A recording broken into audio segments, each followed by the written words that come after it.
Hello, saver. Whether you're saving for that trip to the tropics or saving for an emergency, now is the time to take advantage of Wells Fargo's savings options. Wells Fargo offers savings accounts that can help you save towards your goals. So, what are you saving for? Visit a Wells Fargo branch or wellsfargo.com/save to open a savings account today. Wells Fargo Bank, N.A., member FDIC. Wells Fargo presents one of the surest ways to grow your money. A Wells Fargo CD account, where you can earn a 5.00% annual percentage yield on an 11-month term with a minimum opening deposit of $5,000. Visit a Wells Fargo branch or wellsfargo.com/CD rates to open a CD account and start growing your savings with us. Wells Fargo Bank, N.A., member FDIC. This is SpaceTime, Series 24, Episode 49. Coming up on SpaceTime, a record-breaking flare from the Sun's nearest stellar neighbour. NASA's Ingenuity continues its flight tests on the red planet Mars. And the pink supermoon. All that and more coming up on SpaceTime. Welcome to SpaceTime with Stuart Gary.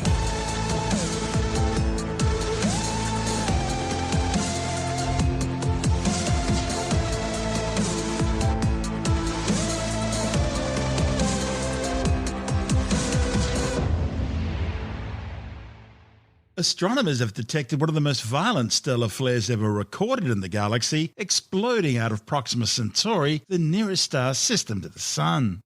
The massive flare, reported in the Astrophysical Journal, is the largest ever recorded coming from Proxima Centauri, a small spectral Type M red dwarf star located just 4.25 light-years away. Proxima Centauri has just 12% the mass and 14% the radius of the Sun. It has a surface temperature of 2,777 degrees Celsius and is about 1,000 times less luminous than the Sun.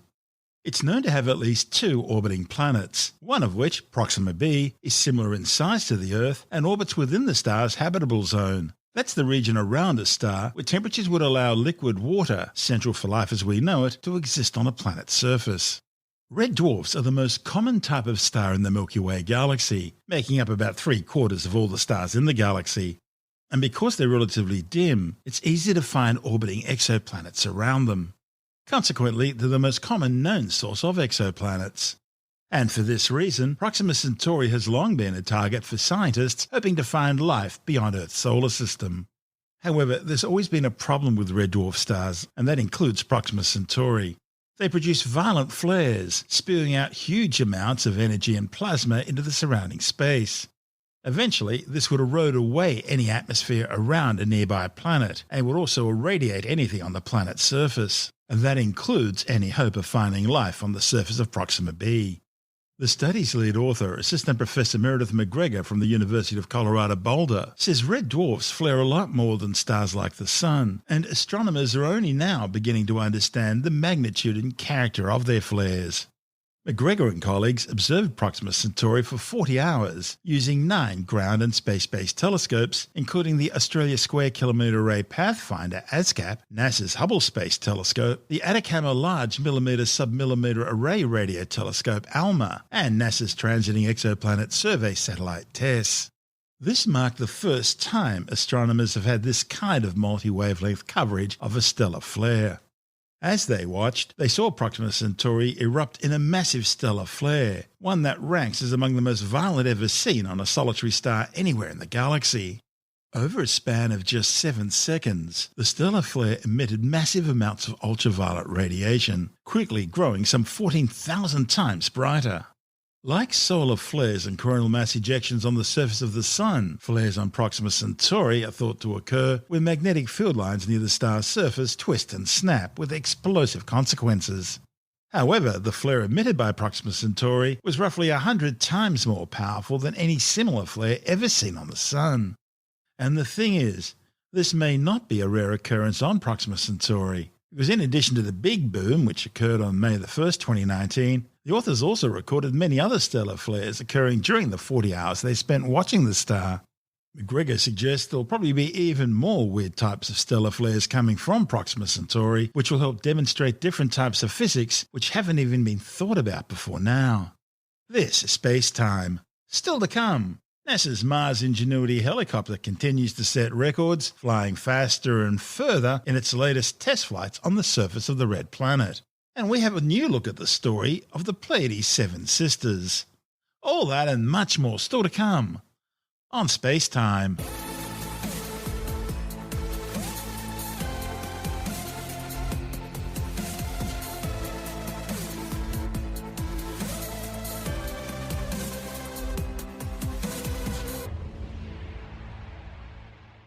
NASA's Ingenuity Mars Helicopter continues to set records, flying faster and further in its latest series of test flights on the surface of the red planet. The third of 5 planned test flights saw the 1.8 kilogram rotorcraft fly to an altitude of 5 metres above the floor of the red planet's Jezero crater. The autonomously controlled solar-powered helicopter then flew some 50 metres downrange, reaching speeds of 2 metres per second. Ingenuity mission managers at NASA's Jet Propulsion Laboratory in Pasadena, California, are now sifting through the data from the 82nd test flight with a view to far more venturous journeys over the remaining 2 tests. A few days earlier, during Ingenuity's second test flight, the twin-rotor tissue box-sized aircraft also climbed to an altitude of 5 metres, hovered briefly, and then performed a slight 5-degree tilt, allowing some of the thrust from the counter-rotating rotors to accelerate the craft sideways for 2 metres. The 52-second flight also saw the chopper rotate in hover, turning the camera in different directions before returning to its takeoff point. Meanwhile, documenting all the action was the 6-wheeled car-sized Perseverance rover, which was parked 64 metres away. Perseverance used its Mastcam-Z and Navcam cameras to record the test flight program and act as a communications relay between the helicopter, orbiting satellites, and NASA's Deep Space Communications Network. Mission managers have given Ingenuity a 30-sol or Martian day flight test window. Perseverance, which transported Ingenuity on its 278 million kilometre journey from Earth to Mars, landed in Jezero crater on February the 18th. It's on a mission to search for evidence of past life on the red planet, and sediments and debris which have flowed into the river delta where the spacecraft's landed may well be the best place on Mars to begin the search. This is SpaceTime. Still to come, a new look at the story of the Pleiades 7 sisters. And it seems we've just had something the media like to call a pink supermoon. All that and much more still to come on SpaceTime.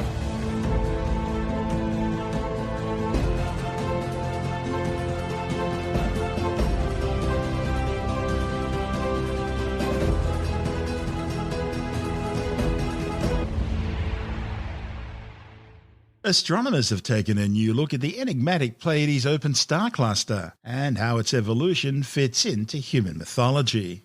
The Pleiades are one of the nearest and youngest open star clusters to Earth. Open star clusters are groups of stars which were originally all born at the same time out of the same collapsing molecular gas and dust cloud. Although somewhat still gravitationally bound, it's thought that stars in open clusters could eventually separate and move to other parts of the galaxy. Also known as M45, the Pleiades are located in the constellation Taurus the Bull and are composed of mostly hot blue-white stars. The Pleiades' 7 brightest stars can be easily seen with the unaided eye, and they're often referred to as the 7 sisters, although in reality the spectacular open cluster actually has over 100 stars. Now, depending on whose measurements you prefer, the Pleiades are somewhere between 118 and 137 parsecs away, a parsec being 3.26 light years. So, that's somewhere between 385 and 447 light years distant. A light year being about 10 trillion kilometres. The distance a photon can travel in a year at 300,000 kilometres per second, the speed of light in a vacuum, and the ultimate speed limit of the universe. Amazingly, different cultures in different parts of the world all describe the Pleiades as being 7 women or 7 sisters or 7 daughters, possibly some ancient throwback to early human civilization. According to Greek mythology, Orion fell in love with the 7 sisters and pursued them. Eventually, Zeus got sick of it and turned both Orion and the Pleiades into stars. Similar stories are told in other cultures. For example, in Australian Aboriginal Dreamtime, the culture of the Great Victoria Desert region near Aldea in outback South Australia has Orion as a young male hunter who chases but never catches the Pleiades, who are a group of 7 young sisters. In Orion's right hand is a club filled with magic fire. That's represented by the giant red star Betelgeuse. However, the Pleiades' older sister, represented by the Hyades star cluster, taunts Orion standing in front of him. She defensively lifts her foot, which is the star Aldebaran, and is also full of fire magic. Apparently that causes Orion great humiliation, putting out his fire and allowing the 7 sisters to escape. One of the interesting facts about this ancient Dreamtime story is that it accurately describes the variability of the star Betelgeuse, which brightens and fades over a period of about 400 days. This Pleiades 7 Sisters story is remarkably similar to legends found in many other cultures around the world, among peoples who haven't had any contact with each other for tens of thousands of years. Of course, it's important to point out there are also many other cultures that don't have these fables when referring to the Pleiades, and so there could be a strong argument for this being simply a case of confirmation bias. Astronomer Professor Ray Norris from the University of Western Sydney has been studying the mythology behind these Pleiades 7 Sisters stories. He points out that when most people look into the sky at the Pleiades, unless they've got a really good pair of eyes, they only see 6 stars. And he says that's significant because many of the stories talk about 7 sisters, but with only 6 being visible because the 7th has been captured or fallen in love with a mortal and went into hiding. Similar lost Pleiad stories are found in European, African, Asian, Indonesian, Native American and Aboriginal Australian cultures. In fact, Norris says many cultures regard the cluster as having 7 stars, but acknowledge only 6 are normally visible. And they have a story to explain why the 7th has become invisible. Norris says a detailed study of the motion of the Pleiades suggested that mythology could date back up to 100,000 years, to a time when the constellation looked quite different to what it does now, a time when 7 bright stars were clearly visible. Careful measurements with the European Space Agency's Gaia Space Telescope and others have shown the Pleiades are slowly changing position in the sky. One star, Pleiades, is now so close to the star Atlas that they look like a single star to the unaided eye. But 100,000 years ago, Pleiades was much further away from Atlas, and the pair would easily have been visible as 2 separate stars. So 100,000 years ago, most people really would have seen 7 stars in the cluster. And that's significant because that's also around the same time that modern Homo sapiens first began to migrate out of Africa. Norris says it means these may well have been stories told around campfires in early Africa, and the people then brought the stories with them as they travelled to faraway places like Australia, Europe, Asia, and eventually the Americas. What we actually see is, so obviously we know the Greek myth. So in Greek mythology, there were 7 sisters, and the Pleiades, and they get chased by Orion the hunter. Fine, that's a nice story. So when the British invaded Australia 200 odd years ago, they found the Aboriginal people had almost exactly the same story.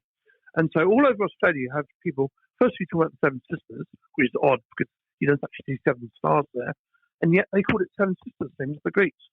And then they said, many of the Aboriginal groups said, oh, that guy in Orion is chasing the girls. And so the early settlers said, oh, that's interesting. Clearly the Aboriginal people picked up the Greek story. Well, we actually know that's not the case now. So people commented on that at the time, but we know that's not the case. It looks like this story is about 7 sisters. You see it all over Aboriginal Australia. It's really, really old. It's thousands of years old. And you see it depicted in rock art and so on. So it's not something that's been given to the Aboriginal people by the Greeks or British or Europeans or anybody else. It really is old. So then you have to ask the question, so how come the Aboriginal people tell the same story as the Greeks? And how come they both say there are 7 sisters, even though most people only see 6 stars, actually? And then, in fact, in both cases, the Greeks have a story to explain why, although there are 7 sisters, you only see 6. So in Greek mythology, one of the sisters fell in love with a mortal. In Aboriginal stories, the details vary across Australia, but one of the girls has usually been captured by Orion or something like that, and so you can't see the 7th sister. So this is really weird. It's an uncanny similarity in the stories. There are other stories, of course, but in fact, these are the main stories in Aboriginal Australia and in Greek mythology. And so what we've suggested is that if you go back 100,000 years, firstly, all of humanity was living together. We know that all modern humans, whether they're Greeks or Aboriginal Australians, they all came out of Africa about 100,000 years ago. So all of humanity was sitting around campfires 100,000 years ago in Africa, telling each other stories. And the other thing is that 100,000 years ago, the stars in the Seven Sisters actually moved a bit. And so 100,000 years ago, it looked like there really were 7 stars. So what we see now as 6 stars actually looked like 7 100,000 years ago. So what we're suggesting in this article is, well, maybe this is where the Seven Sisters story comes from. Maybe it comes out of Africa when there really were 7 stars. Maybe this is the oldest story in the world. A lot of civilizations have flood stories. They probably all date back to the same event when the Black Sea was formed. Quite possibly, yeah. There are also similar sorts of stories. I wonder with the flood stories, you get stories of people throwing stones down from the sky and various cataclysmic events. The thing about the Seven Sisters story is that it is very specific. It's actually saying there used to be 7 sisters, now you only see 6. Much more specific than saying, oh, we had this great flood, which changed everything. And so that's why I think there may be a common root. That's Professor Ray Norris from the University of Western Sydney. And this is Space Time. I'm Stuart Gary. Still to come, the mainstream media getting all excited about a pink supermoon. And later in the science report, a new study warns that breathing secondhand smoke increases your risk of getting oral cancer by 51%. All that and much more still to come on Space Time.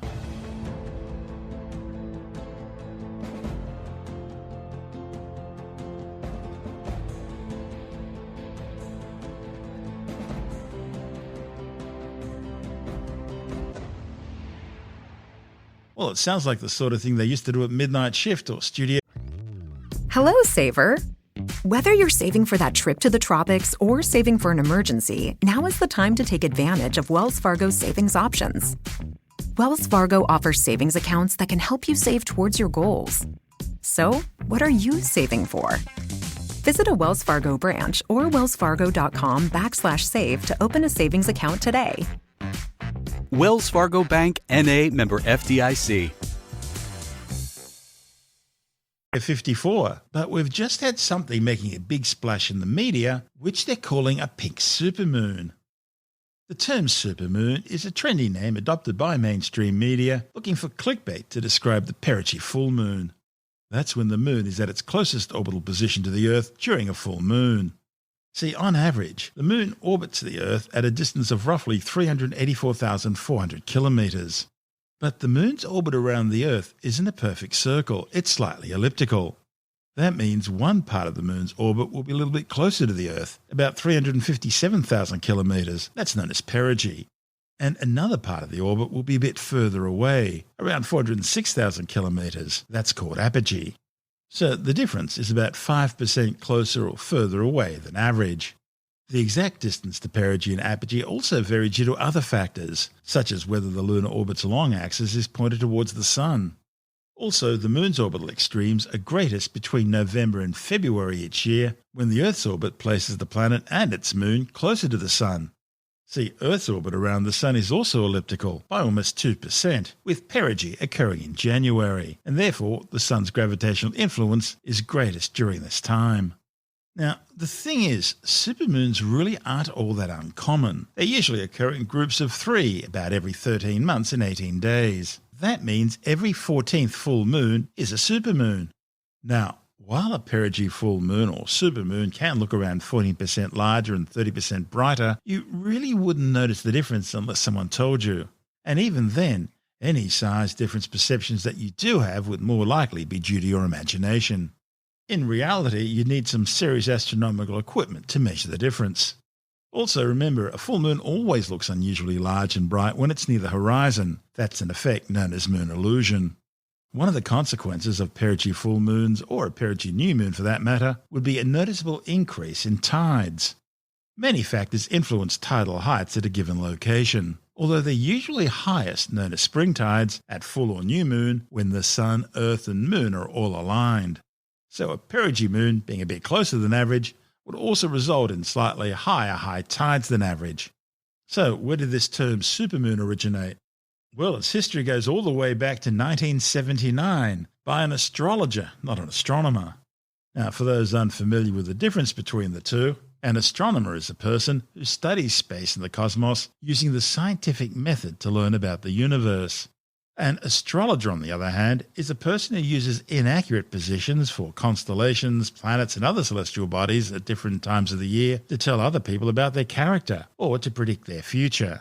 There has never been any scientific evidence supporting any of the claims made by astrology, and its continued success depends exclusively on people's gullibility.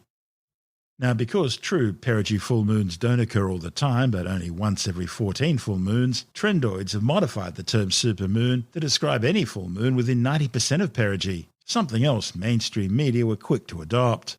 In fact, the term's become so popular, even NASA are using it now as an opportunity to educate people about astronomy. Okay, so where does the pink come from? Well, apparently that's a traditional name used by some North American First Nations people to describe the blooming of some pink wildflowers in their local area during the Northern Hemisphere spring. This is SpaceTime.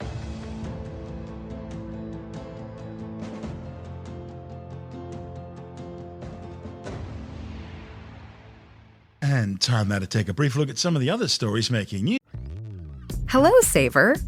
Whether you're saving for that trip to the tropics or saving for an emergency, now is the time to take advantage of Wells Fargo's savings options. Wells Fargo offers savings accounts that can help you save towards your goals. So, what are you saving for? Visit a Wells Fargo branch or wellsfargo.com/save to open a savings account today. Wells Fargo Bank, N.A., member FDIC. News in science this week with a science report. Scientists are working on a new type of COVID-19 vaccine. It's called a subunit, and it contains only a small part of the virus alongside of an agent that stimulates the immune system. And importantly, early trials have shown that it does provide protective immunity. A report in the journal Nature claims the results pave the way for larger clinical trials. Subunit vaccines use only very specific parts of a virus that the immune system needs to recognize it, in this case, part of the spike protein. Because of that, they can be among the safest and most widely used vaccines ever developed. But these types of vaccines also require an immune system response boosting agent, called an adjuvant, to be delivered at the same time. Researchers showed that immunized blood serum was able to neutralize the UK COVID-19 variant, but was less effective against the South African variant. Some 3.2 million people have now been killed by the COVID-19 virus, with another 150 million infected since the deadly disease first emerged in Wuhan, China, and was spread around the world. A new study warns that breathing in secondhand smoke increases your chances of getting oral cancer by 51%. The findings, reported in the British Medical Journal, are based on a meta-analysis of studies across North and South America, Asia and Europe. Data from 6,977 people across 5 studies was analysed, 1,179 of whom had oral cancer. Those exposed to secondhand smoke were found to be 51% more likely to develop cancer, and those exposed for more than 10 to 15 years were more than twice as likely to develop oral cancer compared to those without secondhand smoke exposure. Paleontologists have long debated how fast Tyrannosaurus rex could really run. Now a new study reported in the Journal of the Royal Society Open Science claims the giant theropod dinosaur may have walked the prehistoric Earth at a far slower pace than first thought, roaming the planet at a leisurely 4.6 kilometers per hour. Using a three-dimensional tail reconstruction and biomechanical models, Dutch researchers estimated the rhythm of T-Rex's swaying tail combined with its stride length and found that the tyrant lizard king had a preferred walking speed of 1.28 meters per second, or 4.6 kilometers an hour. Now that's similar to the natural walking speed of emus, elephants, horses, and humans. Dinosaurs that walked on 2 legs, such as T-Rex, have tails suspended by spring-like ligaments, and they sway up and down with each step. By matching their walking pace to this natural swinging frequency, it reduces the amount of mechanical work required. Some previous estimates had suggested that theropods like T-Rex walked almost double the speed. Who can forget the chase scene in Jurassic Park? Tyrannosaurs lived in the late Cretaceous period, between 68 and 66 million years ago. They reached lengths of over 12 metres and could weigh over 14 tonnes. Well, if you have trouble keeping up with the kids, you'll be pleased to know that you're not alone. New research suggests that juvenile tyrannosaurs were slenderer and relatively faster for their body size compared to their multi-ton parents.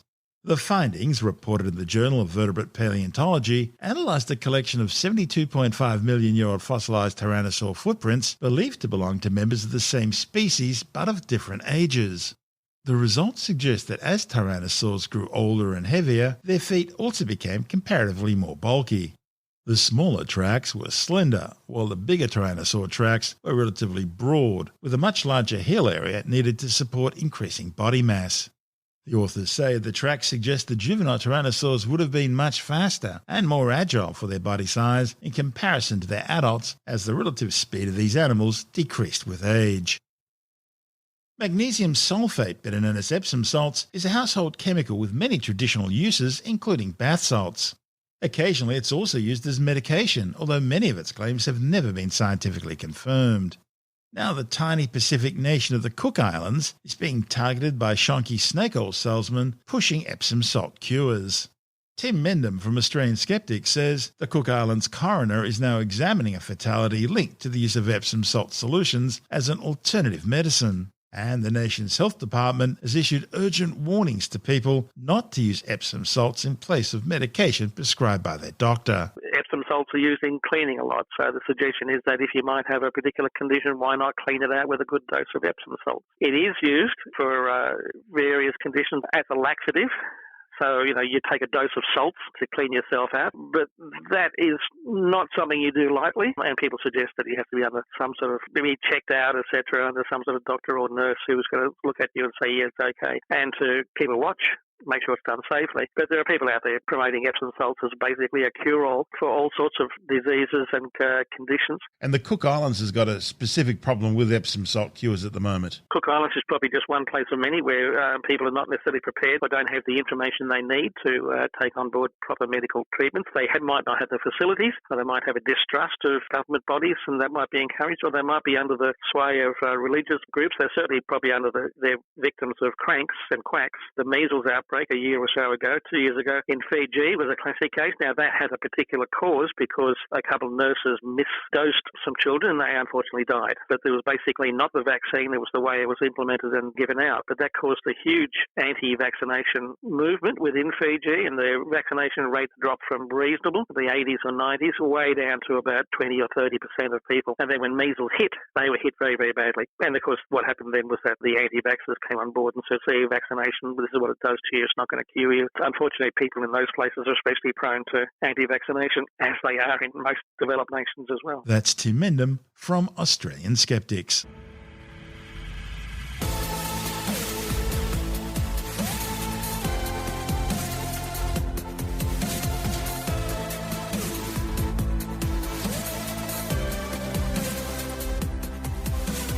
And that's the show for now.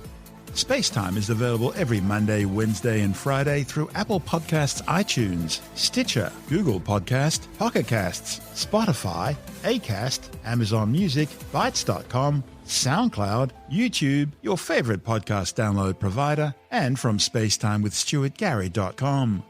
SpaceTime's also broadcast through the National Science Foundation on Science Zone Radio and on both iHeartRadio and TuneIn Radio. And you can help to support our show by visiting the SpaceTime store for a range of promotional merchandising goodies, or by becoming a SpaceTime patron, which gives you access to triple-episode commercial-free versions of the show, as well as lots of bonus audio content which doesn't go to air, access to our exclusive Facebook group, and other rewards. Just go to spacetimewithstuartgary.com for full details. And if you want more space time, please check out our blog, where you'll find all the stuff we couldn't fit in the show, as well as heaps of images, news stories, loads of videos, and things on the web I find interesting or amusing. Just go to spacetimewithstuartgary.tumblr.com. That's all one word, and that's Tumblr without the E.